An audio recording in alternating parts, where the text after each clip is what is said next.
कई बार हम चीजों को अति आत्मविश्वास में नजरअंदाज करते हैं और इसके शिकार सब लोग हुए,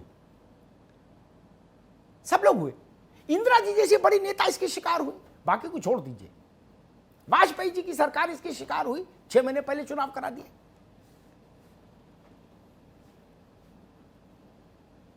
और जो भी सरकार में रहे वो इसके शिकार हुए।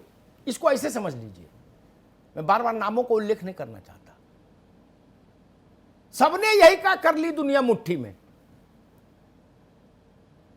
लेकिन दुनिया इतनी छोटी नहीं कि मुट्ठी में हो जाए बार बार। मुझे लगता है बहुजन समाज पार्टी को अपने रिलेवेंस के लिए लड़ना पड़ेगा। हर राजनीतिक दल ये कहता है कि हम सरकार बनाने के लिए लड़ रहे हैं। अभी कुछ समय पहले चंद्रशेखर मुझसे बात कर रहे थे तो वो कह रहे थे कि 22 में हम सरकार बनाएंगे। तो मैंने कितनी सरकार बनेगी यूपी में भैया? उनको भी मेरी शुभकामनाएं। हर राजनीतिक कार्यकर्ता कहता है, लेकिन मेरा अपना आकलन है बसपा को अपना रिलेवेंस सिद्ध करना होगा। अब वो जो 10 सीटें आई हैं लोकसभा की, वो बसपा का इंडिविजुअल पराक्रम नहीं है। उनके ग्रह अच्छे थे, समाजवादी पार्टी के ग्रह खराब थे। इनको 5 मिली, उनको 10 मिल गई, लेकिन वो अलायंस का था। अकेले कहां वो खड़ी है बसपा, ये इस उपचुनाव में तय हो जाएगा। अब दूसरी बात आती है, कांग्रेस के जुम्बिश का इम्तिहान है। अजय जी ने जो रास्ता चुना है, लल्लू जी ने, वो रास्ता कांग्रेस के लिए कितना जीवनदायी है, इस पर एक जनादेश आएगा इस बाई इलेक्शन में। समाजवादी पार्टी के लिए जनादेश का मतलब होगा कि आप भारतीय जनता पार्टी के विधानसभा के चुनाव में सर्वाधिक प्रामाणिक और विश्वसनीय प्रतिद्वंदी होंगे। इस बात पर होंगे कि नहीं होंगे, इस बात पर मैंडेट होगा। और भारतीय जनता पार्टी का मैंडेट इस बात पर होगा कि जैसा मनोज जी कह रहे थे कि हमने तो लक्ष्य ही कर लिया भाई। जैसे 51 की संख्या शगुन में अच्छी मानी जाती है, विजय जी 51 की, तो वही भाजपा ने वो कह रहे कि भाई हमने तय किया 51% शेयर मेरे पास रहना चाहिए जनता का। कंपनियों में भी 51 और 49 का ही खेल है, विधानसभा लोकसभा में भी 49-51 का ही खेल है, तो 51% वोट, इसकी कसौटी आ जाएगी यहां।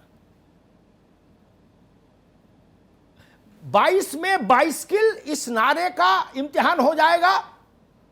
और कोई नहीं है टक्कर में, काहे पड़े हो चक्कर में, भाजपा का ये जो भाव है इसका भी इम्तिहान हो जाएगा 10 नवंबर को। और दोनों जीत नहीं सकते, ये भी जान लो कि कोई नहीं है टक्कर में, ये भी नारा लगा ले मचान पर खड़े होके, और जूही जी भी नारा लगा ले अठरिया पर खड़े होके, मचान पर खड़े होके कि 22 में 22 किल। दोनों नारे एक साथ नहीं लगेंगे 10 को, एक नारे को शांत होना होगा। मैं अभी इतनी ही व्याख्या इसकी कर पा रहा हूं। बाकी मुख्य रोल में दो ही हैं, दो ही नारे। बाकी सब लोग साइड रोल में, जैसे पिक्चर में कई होते ना सह अभिनेता सह अभिनेत्री, उस भूमिका में होंगे। दो ही बड़े वो हैं चेहरे, और उनके दोनों के नारे दांव पर होंगे। मुझे लगता है इस संतुलित व्याख्या से न समाजवादी पार्टी को असहमति होगी, न भारतीय जनता पार्टी को होनी चाहिए। ये चुनाव छोटा जरूर है, 7 ही सीटें हैं, लेकिन ये इस चुनाव की व्याख्या जो होगी 10 तारीख की शाम को जब हम लोग यहां बैठे होंगे या अन्य मंचों पर, तो यकीन मानिए हर विजेता यही कहेगा कि अमिताभ जी पूरी देगची थोड़ी ने पलटी जाती, एक चावल निकाल के दिखा तो दिया, 22 का ट्रेलर दिखा दिया, 20 में ही। ये मनोबल को कम और ज्यादा करेगा 22 के लिए जी। रिजल्ट छोटा है 7 सीटों का, लेकिन ये सपा के मनोबल पर असर डालेगा और भाजपा के मनोबल पर असर डालेगा। और एक लाइटर नोट पर बात कहूंगा, कोरोना का काल है मनोज बाबू, कोरोना का काल है, ठीक है ना, इसमें इम्यूनिटी का चक्कर बहुत गहरा है। राजनीतिक इम्यूनिटी बढ़ाइए, आप सब लोग बनाए रखिए, क्योंकि सारा खेल मनोबल का है।